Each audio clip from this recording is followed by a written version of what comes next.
Can you believe it's been 11 months since the NFC title game where the Detroit Lions were just a half away, a half a football away from securing their first ever Super Bowl?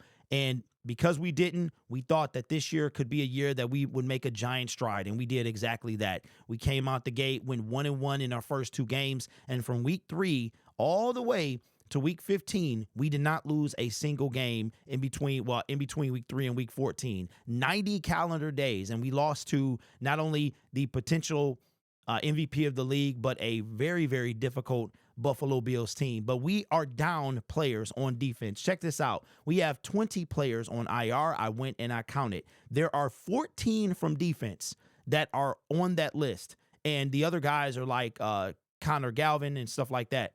And we have 6 of those players on defense that are starters. And that's why I'm making this video, because the Lions are in need of assistance in whatever way necessary. Now, that doesn't mean that they're just going to sign anybody to their team. They're no doubt very selective. We just saw that Teddy Bridgewater is back in Detroit. It's official now, according to the Detroit Lions Twitter. But they may have to make some additional moves as we go.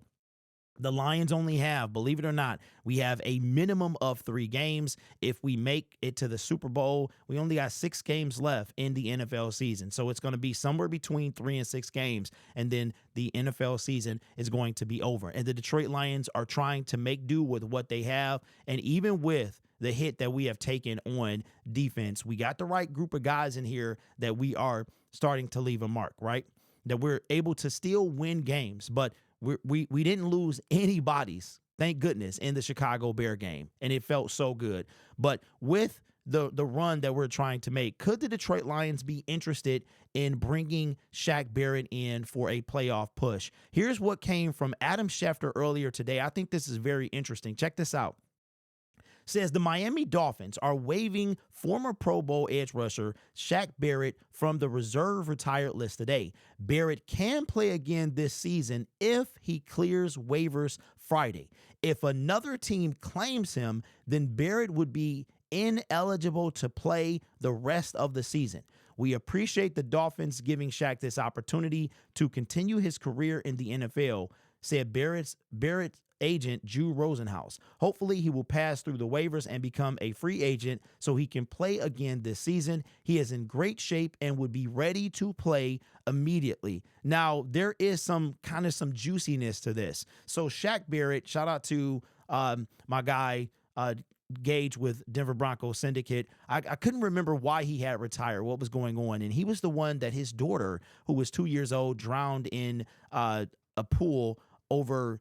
It was back in the year of 2023. He actually played last year, but I think emotionally he probably just couldn't do it anymore. So he kind of retired. And then he actually wanted to come back before the deadline in week 13. So week 13 is the minimum of that's the last time you can come off the retired list. And then the Dolphins would have had to make a spot for him or he would stay retired. And this is something I did not know. So if you see this, so Shaq Barrett, he has to be able to, if he is picked up by a team, his season is over. But I'm assuming the team would have the rights to him.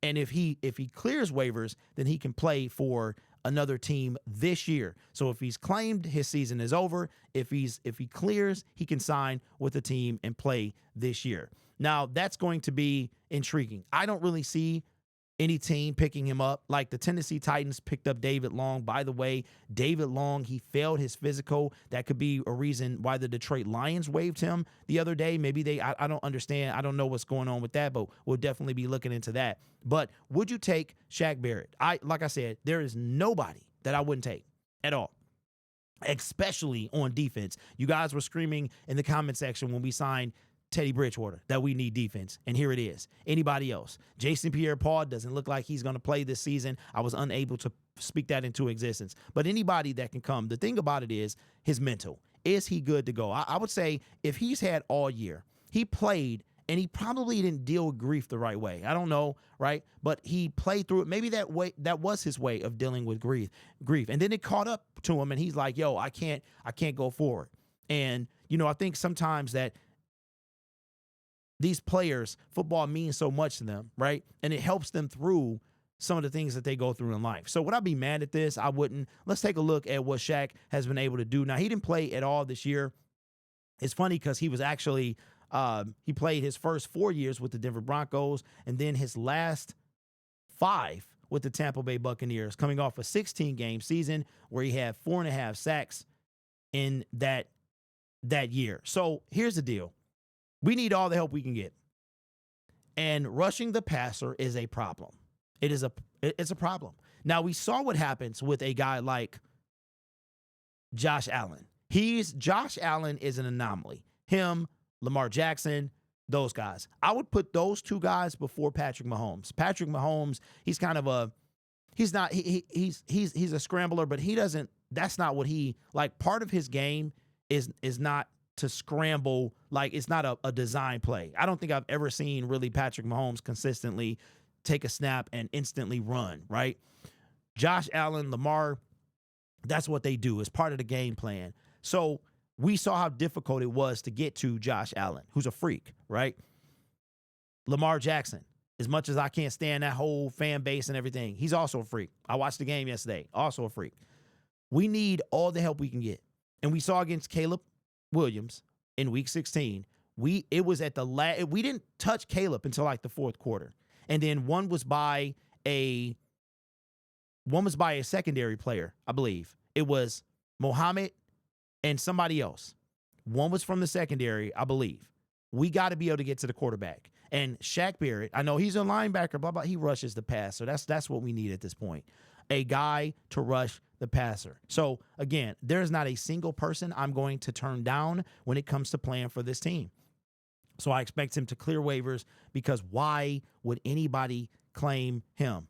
Now, let me see something real quick. I want to say he was on a 1-year deal.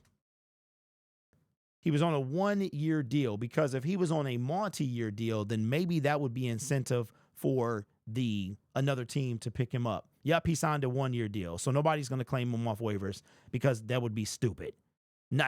So he literally is going to pass through waivers. There would be if somebody claimed Shaq Barrett off waivers, they must have a grudge against the Miami Dolphins or somebody or against him because it would make no sense. You would claim him. He would not play. He would be a free agent in a few months, and that would be the dumbest thing you could ever do. So Shaq Barrett will clear waivers. Can we get a guy like him to come to Detroit? I know what you guys are saying, blah, blah, blah. We don't need. Yes, we do. Yes, we do. Anybody that we can get, we need. When you have 20 players on IR and 14 of them are on defense, you could use all the help that you can get. Even if we claim them and put them on the practice squad, we can use, because again, we're going to have to bring up Jamal Adams very, very soon. He signed with our team expecting to be on the 53-man roster. So it's kind of a trip because we signed Teddy Bridgewater off the street to the 53-man roster. So, but we still haven't signed Jamal Adams to the 53-man roster. But if the Detroit Lions said they were going to do it, then they are going to do it. This channel is made possible by viewers, subscribers, and members just like you. You can be anywhere else on YouTube, but you choose to rock with me. Got some news, man. Got some breaking news, as a matter of fact, that Lions Syndicate Film Room had a viral video about the trick play from Sunday Chicago Bears game. It has almost 500,000 views, and that one video alone was help push that channel to monetization. So that channel over there, we have almost 1,400 subscribers, and we are monetized on Lions Syndicate Film Room, a channel because I knew that you guys don't really take too well to the film over here. So I made a new channel, and it is 1,400 deep. We are monetized, and we are on our way, man. We also are branching out as well. If you like to go live, we go live 3 times a week. We might wind up doing Spike Kool-Aid every day once the new season begins, or if we have enough stuff, because again, you guys know that this is my full-time job now, everything that comes to YouTube. But I want to assure you that you do not fund me staying home, right? You watching the ads, you buying a product, that stuff helps me tremendously, more than you know. So, yeah. I'm not a bum. You know what I'm saying? I'm not a bum. I worked very hard to get where I'm at, and I'm taking a chance to do this because I believe in myself and my ability and the business kind of idea that I have over the next 5 years. So just wanted to kind of do some housekeeping per usual. You guys are awesome. Take care of yourself and each other. Let me know what you think about Shaq Barrett. And as always, go Lions.